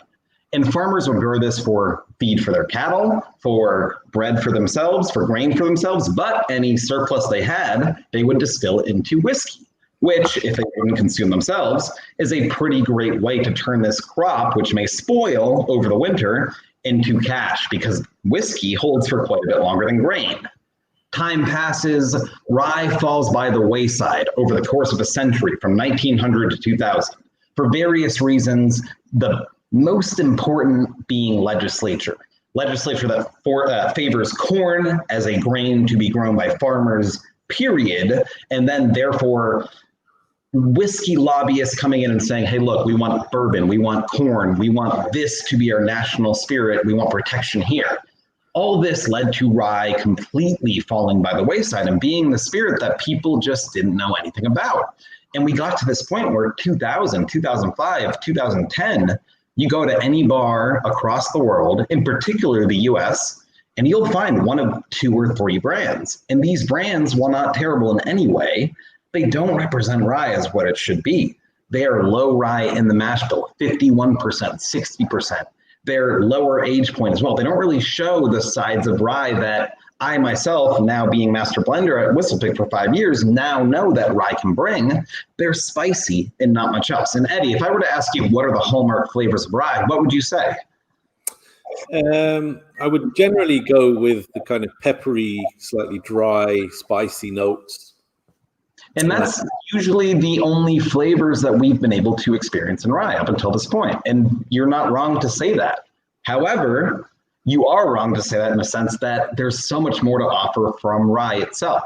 You've probably heard that rye is a bratty grain. It's difficult to deal with. It doesn't necessarily ferment nearly as well. It actually doesn't give nearly as high a yield as almost any other grain starch source. It also, exactly, and it tends to take a bit longer in the barrel to age out. And we're at a bit of a unique point in this conversation because up until now, we've looked at world whiskeys that typically use used wood, bourbon barrels, non-virgin oak. If they're using virgin oak, it's for a solely finishing purpose or secondary maturation or a blending purpose. For us, we have to go into American oak. Step one of American whiskey is fermentation distillation, but new charred American oak barrel. That's going to affect the flavor profile of a rye drastically. And up until quite recently, we were seeing similar rye profiles going into the same exact barrel type, standard char number 3, classic, great flavor profile, but giving us similar flavor notes. Take all these factors boil them down, distill them down even, into the solution, which is all of the ryes that we're tasting are going to be aged in Char 3-esque. They're going to be aged for 4 years, maybe. They're going to have lower rye contents because rye is so difficult to actually process. And at the end of the day, what that means for me is they're not going to exhibit the flavors that rye can exhibit when dealt with properly. Enter WhistlePig, enter the 10-year. We are a source whiskey brand that also distills on site. We have 2 separate almost lines of product, our source and our on-site distillation. And our source product line is really what got us off the ground. If you're here, if you've tasted WhistlePig, Eddie, I'm sure that you've tasted a variety of our whiskeys, but I'm sure that almost all of them have been from the source whiskey side of things. And we have had the ability to source whiskey from various distilleries across North America with completely different flavor profiles. To give a few examples, Alberta Distillers Limited up in Calgary, Alberta, presents a rather spicy, bold, classic, quintessential, but when well aged, earthier, rounded, bit sweeter, bit more barrel forward profile. To put that in juxtaposition, MGPI out of Indiana is typically going to give you a bit of a softer rye profile, a bit sweeter, a bit fruitier, a bit more herbaceous on the sort of sage, dill, baking spice side of things even. Take that into account, and we're dealing with various distilleries other than just these 2. And we've got now suddenly this library of rye that doesn't just fit that spicy, singular mentality. Yeah, we've got spicy and bold, but we've got fruity and we've got sweet and we've got all together and all these different profiles. And what that then gives me as blender is the ability to create products that totally challenge the perception of what rye can be. And WhistlePig started off with the 10-year doing that. The 10-year itself isn't just taking 10-year-old barrels of rye whiskey, dumping them, calling it a day, putting them in a bottle, putting them at 100 proof. It's a very carefully crafted blend that for me represents the quintessential rye flavor profile. We're hitting, and by choice, the spicy side of rye, the sweeter side of rye, the deeper, richer side of rye that's going to stick on your palate for a while. Even that earthier, herbaceous side of rye that's going to be almost like a mossy forest on the back palate. And I don't like to put tasting notes in people's minds, but I hope that by this point, we've had a chance to taste the 10-year itself. And I'd love to hear your thoughts, Eddie, you in particular, as to how you drink this 10-year, how you pick it up, especially considering our preconceived notions of rye, what we know rye can be, and what we're getting in this glass in the first place at 100 proof, 10 years old. Yeah. Well, I mean, I must admit, I always generally approach American rye with a bit of trepidation, particularly at 50% stroke 100 proof. But saying that, having tasted it several times already just now, I find it incredibly fruity, actually. It's certainly got a lot more kind of red fruit, even a touch of kind of burnt citrus like oranges, mandarin oranges. And yes, it does have the telltale signs of newly charred oak and of rye itself, but it actually is much more multi-dimensional than I expected it to be, if I'm honest with you. And that's a great take, to be honest. I mean, when we look at rye, we do have those base inherent spice forward profile in the distillate. Granted, it will depend on your fermentation, your yeast strain, even the style of rye itself that you're choosing species-wise. But given time in the cask for that distillate character to soften and for that barrel character to increase, and barrel character isn't just wood flavor, it can actually cause chemical interaction to occur over time, which with something like rye distillate can give us this increasing of that fruity flavor. Rye can have an inherently fruity flavored distillate, but when you couple it together with proper barrel aging environments, techniques, if you distill it a bit heavier, create some organic acids, which initially taste a bit off, but with time in a cask will quite literally interact with the compounds extracted from the wood and esterify, transform into proper flavors, we do get a really surprisingly nice fruitiness to something like a 10-year-old plus rye. And I'd be remiss if I didn't mention 10 years is the minimum entry-level requirement for this whiskey. In reality, the blend varies from anywhere currently 10 to 17-year-old casks because they're all bringing a different side of the equation. Again, spicier, fruitier, a bit more of this rancio character to bring some depth on the back palate. But rye does challenge currently the preconceived notion. And I think the 10-year is the best example because it says, look, all your classic standard favorites of what rye can be, that spice forward character, are present, but they're expanded quite a bit. And to your point about the American oak, we get some great caramel notes, some great vanilla notes on the nose, some great carrying through to the palate weight-wise. There's some really nice presence there that's not just coming from the spice from the distillate, but from that time in barrel, and it carries through to that finish beautifully, if I do say so myself. And I mean, the 10-year is really just the tip of the iceberg for WhistlePig. We are all about innovation and innovation within the rye category, and we've done so with barrel finishing, with using oak harvested from Vermont with our different Boss Hog releases. But I really think the 10-year is the best example of what it means to innovate on rye, because again, at the time, 2010, putting out a 65 USD 100 proof 10-year-old rye whiskey was the most insane thing that we could possibly do. There was no precedent for it. There was nothing quite like it other than your Buffalo Trace antique collections, other than these smaller, higher end collectibles, if you will. The fact that people responded, at least in the US and now the world as we expand as a company, responded so well to this whiskey and enjoy what rye can offer has allowed us to release products like, for instance, a farm stock, which is a blend of whiskey we've sourced and whiskey that we've distilled on site, could not be more different flavor-wise from the 10-year. In fact, it presents almost more bourbon-like notes, but it just goes to show that rye is such a rounded category, depending on how you approach it, and it can present such a range of flavor profiles that will surprise you. And at the end of the day, there's something for everybody within this rye category. Yeah, right. I was going to ask you actually about your distillation, because obviously you must be nearing the point where you've got whiskey, right? Oh yeah, yes. Yeah, so our distillation capacity, we have 2 stills currently that are 750-gallon hybrid stills, combination of a pot and a column. And we have actually released products that have our in-house distillate. As I mentioned, farm stock is a line that we've had. Without going too in-depth, it's been an evolving line where farm stock 1 had our 1-year-old whiskey at a lower percentage, and we've built up year after year with higher age whiskey at a higher percentage.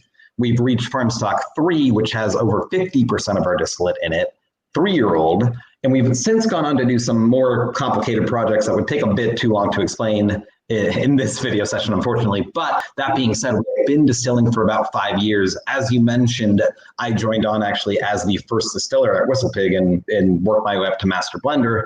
But we are very excited to kind of show, once they're ready, what we've been working on for all these years. And we've kind of teased it here and there. If you come to the farm itself in Vermont, then I'll taste you on everything that I possibly can, including but not limited to a maple rum that we've distilled from maple sap that we've actually harvested from trees on our own farm. Wow. Wow. Well, that might not be as far-fetched as you think, because a little known fact about me is that my mum has lived in Vermont for the last 30 years. Oh, is that right? Whereabouts, Eddie? She lives in Bristol. Oh, no. Okay. So you couldn't be closer. Wow. Come visit your mom. I mean, I'm sure she misses you. Let's be honest. Visit your mom. You're a stone's throw away from the distillery. If you get sick and tired of her, we actually have some lodging on site that will happily put you up in. And just spend a couple days with us. That's actually, honestly, one of the best things about WhistlePig is we invite people to come to the farm and spend some time with us and taste our whiskey. And if you're picking a single barrel, or if you're just coming to spend some time, we want to invite you and really show you what WhistlePig is all about. And it's one of those things where it's hard to believe until you see it. And even showing pictures doesn't really do it justice at all. Yeah, it never does. And I think that would equally apply to all of the distilleries represented. Oh, absolutely. It's not quite the same as being in situ. I mean, it's not the same, but let's be honest, it's better than nothing. And in fact, I've found that I've gained quite a bit out of these. You know, it's great to be able to connect with people, regardless of the fact that I didn't get on a plane for God knows how many hours to go see them. And then I can connect with some people an hour later in a completely different part of the world, you know? Yeah, no, it's interesting times, and not all of it bad, like you say. Pete, listen, that was really fascinating, and thank you for hijacking the format. That was my pleasure. Yeah, I feel slightly violated, but that's okay. I can live with that. Well, that's what I'm all about, Eddie, and I'm glad that I could sort of condense everything I wanted to say into a shorter segment and hopefully get some things out there. But I do want to allow time for our Q&A with everybody else on here, and not hog the spotlight here. Yeah, well, I'll bring everyone else back in, apart from Aaron. Who seems to have disappeared.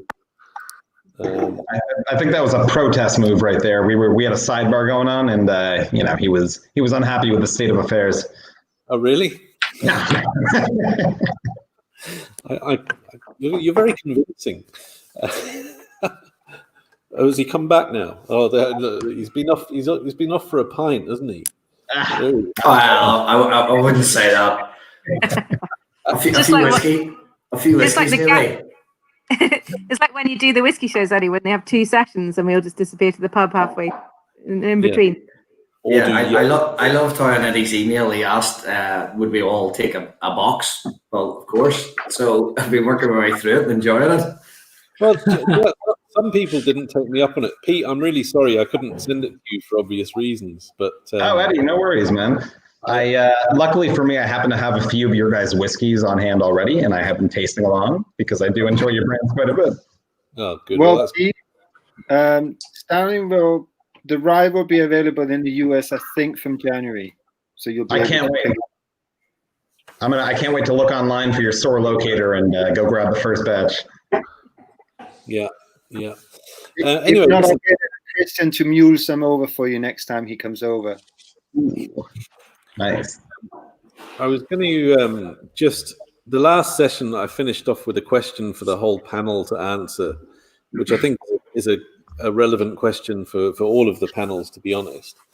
And that question, which I'm going to ask Trolls first, because you are first on my screen, is what innovations or evolutions or revolutions in the world of whiskey have you seen, or would you like to see, or is there a trend that you can see coming? I think a lot of it goes into the curiosity that we're big fans of at Stowning, and finding ways of doing things. And I think with more and more people starting distilleries who don't necessarily come from a distillery background, and sort of looking at things with fresh eyes. Like I remember we were told, don't bother with rye, it's too messy to work with. And 2 of the engineers in our company were driving they were sitting in the back seat of a car going from Monaco, where they'd been hosted by Johnny Walker at the Monaco Grand Prix. And on the 18-hour drive back to Denmark, they designed a thing that's a hybrid between a washing machine and another mechanical thing that spins the rye. So we end up getting 98% of the water back out of the wash, because people always, rye's too sticky, it's too messy, and you get a lot of loss. And they're like, engineers will always be engineers, and they found a solution. And everybody who comes to the distillery is like, who made that? It's like, oh, guy down the street.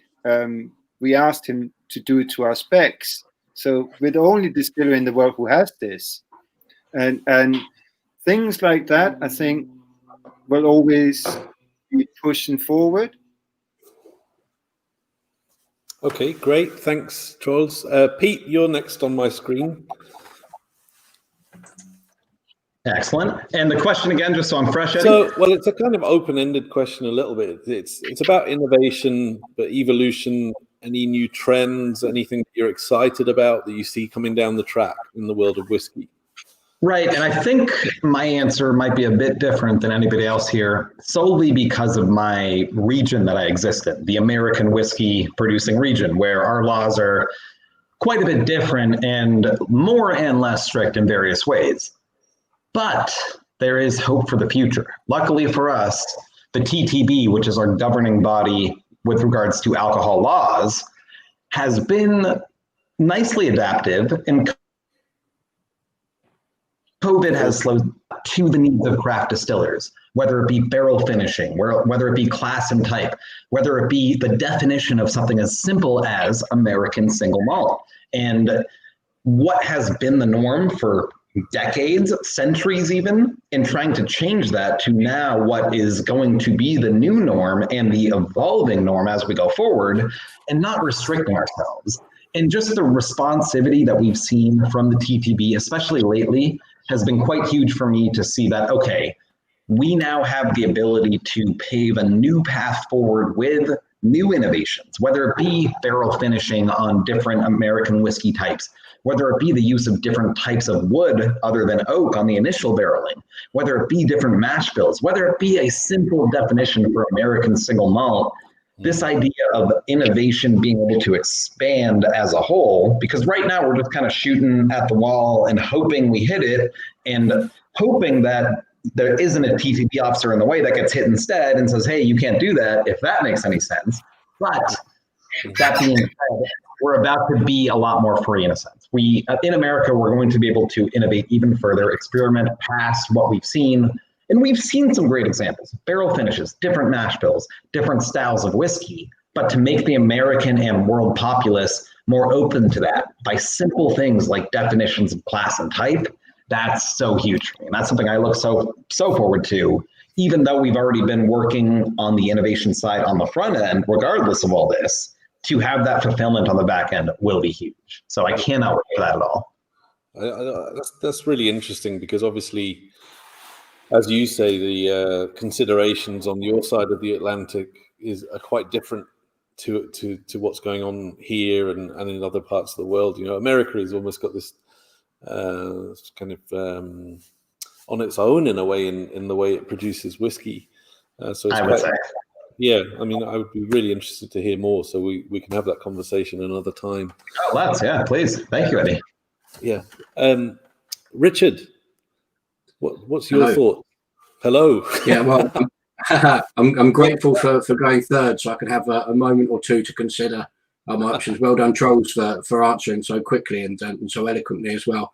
For me, so a personal thing actually lines up quite well with staying on brand and talk about trends of sustainability and, you know, looking forward, you know, to the future about what we can and can't sort of get away with doing to the environment or plastics and everything as well. So, I mean, we've got this big picture of the Gravity distillery behind us that we moved into in 2011, but we have for a long time, as well as a lot of other brands and, you know, online retailers and shops and everyone sort of thinking more about packaging, you know, reducing the amount of plastic in packaging. I find that very encouraging. Just trying to think about, you know, different things that we're able to recycle. And it's sort of a trend that I would like to see continue, you know, at the rate that it's already going, or, you know, or to continue picking up speed even. But other things that we do as well, I mentioned the Moment bottles earlier, are sort of upper range. You're looking at, you know, 90, 100 pounds a bottle for these limited editions. We have small batches. In Sweden, they recycle, the last statistic I saw was 95% of their glass is recycled there. So there's a huge culture of recycling glass. If you spend 90 or 100 pounds or so on a bottle, there's a very good chance that that's a bottle once finished, you know, one might want to keep, you know, whether or not you turn it into a lamp or fill it with sand, or if you're anything like me, procrastinate and you've got lots of them hidden behind boxes of other whiskies because I've got plans to do things with them and just haven't got round to it. But to sort of try and tackle that problem, you know, someone, especially in Sweden, but anywhere where they buy these bottles of ours, we've got a plaque sort of innovated a way of being able for people to have their cake and eat it too, so to speak. So we just got plain glass bottles for them and a metal plaque that is fixed to that bottle with a recycled bicycle tire, so that when you're finished with that bottle, you can take the recycled bicycle tire off. It's quite a sentence for me after a few drams of that this evening, and keep the metal plaque as a memento. So you've got the bottle number, how many bottles, what whiskey it was, and then you're able to recycle the glass. And I think I would like to see, from a personal standpoint, more and more people sort of try and take up the mantle, of sort of tackling, climate change as much as we can, but look at the future in that way. So your question about trends that we see or that we would like to see, that's probably it in a nutshell for me. And long may it continue. Here. Yeah. I think On that, I remember in Denmark, it was 97 to 98% of bottles were reused or recycled. Wow. And it moved to the UK, how poor it was. Yes. Yeah, I don't know what our statistics are, and I'm almost scared to find out. Yeah, it's definitely something we all need to work harder at. Anyways, moving on because we are getting to the witching hour. Steph, what have you got? I'm favorite olive oils and vinegars, by the way, out of my old bottles, just in case you're looking for something kitchen. You must kitchen have related. A hell of a lot of olive oil and vinegar then. Yeah, and then I give them to people, and okay. It's fine. But I think the thing that I've been enjoying, it's been happening for quite a few years, obviously, but I think it's this kind of almost going back to old techniques, old ingredients, for example, old things, but using modern kind of technology to make it work better. So old barley varieties, organic barley, old yeast strains, things that aren't just about yield. And obviously there was a huge push for yields years ago, and that's kind of gone quite away. And now is sort of going back a little bit, where people are looking at flavor a bit more. And obviously in the old days, if you ditched using a barley variety or you ditched using a yeast strain because its yield wasn't great, it's maybe actually because you didn't put in place the correct systems for that barley variety or yeast strain or whatever. So I'm quite looking forward to and excited by people who are using sort of old things and then sort of hacking them using modern technology. Yeah. Well, it's definitely. You went to Wilderness Distillery in the US, then, Stephanie. It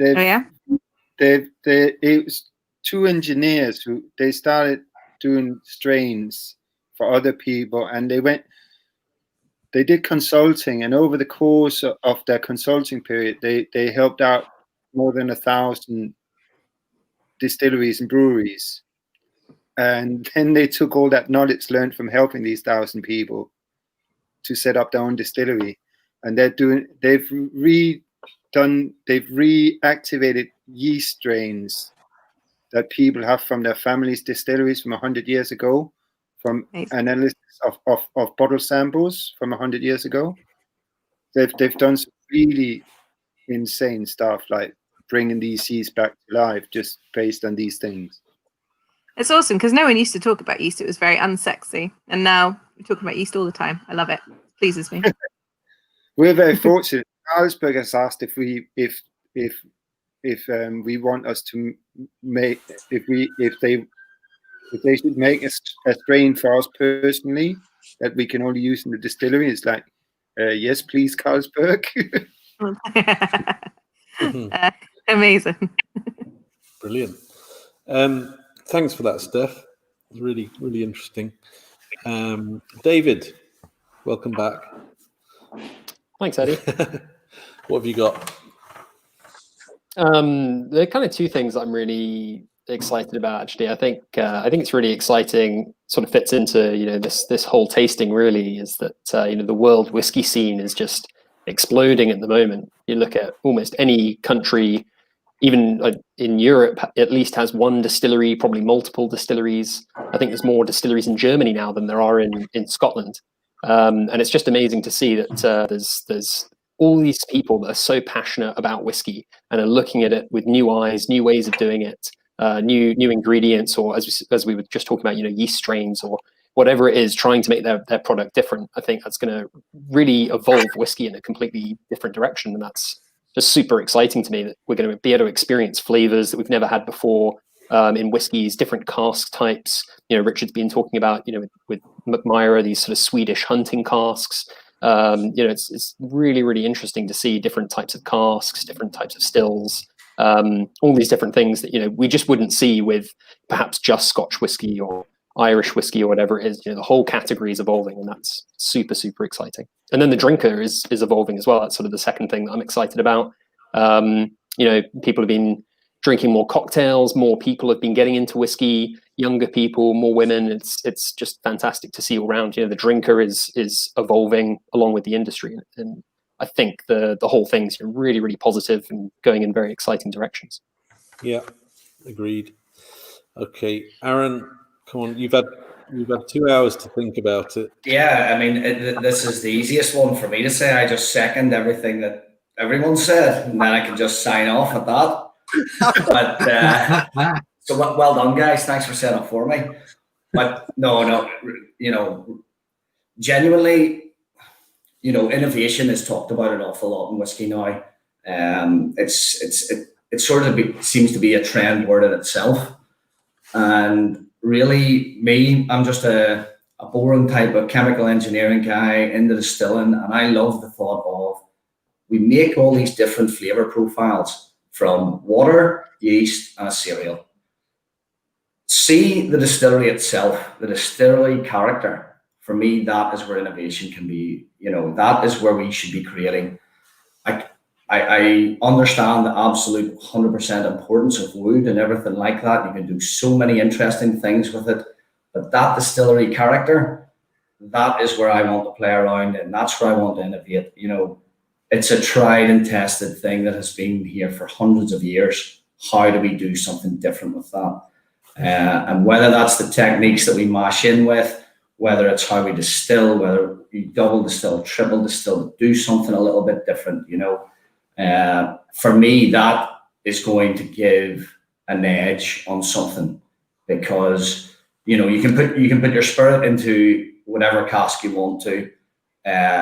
We all know immaturity will decrease with time, maturity will increase with time, but that character is flat. So whether you put it here, or here, will totally interact with the wood that you're putting into. And for me personally, that's the excitement I have about it. And it's maybe sounds a little bit boring, but that's just where I see it, and it's what I'm excited to play with. We blend spirits on the back end so often, matured spirits. What about blending new makes? What about a little bit of this, a little bit of that before you even put it in a cask? That's the type of stuff that really gets me excited. That sounds interesting. You can tell. Great. Okay, great. Guys and gals, it's been an amazing tasting. I hope everyone who's still with us has enjoyed it. Thank you so much for coming and for appearing tonight and sharing your wonderful whiskies, which have all been, without a question, fantastic. So yeah, thank you. And really fascinating diversity in flavour as well. Yeah, credit to everyone, because I tasted everything there, and real excellent job, guys. Yeah, and Eddie as well, the lineup, the order of tasting, perfect as well. So thanks. Thank you. And I look forward to catching up with each of you individually next week when I've got time. So I thank you once again. I think I'm seeing one of two of you tomorrow. Steph, I think I'm seeing, aren't I? Which will be great. And the rest of you, please, thank you again, and enjoy the rest of your weekend, or the start of your weekend.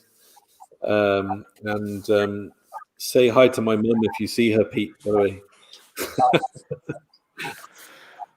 Well, I have a full day mashing tomorrow, our first serious mashing. So thanks, guys, for setting me up really beautifully for that. It's a pleasure. Good luck with it all. Super excited to taste it. Yeah, it's a pleasure. I think I'm going to go to the Whiskey House for London Cocktail Week and try all the Diageo releases.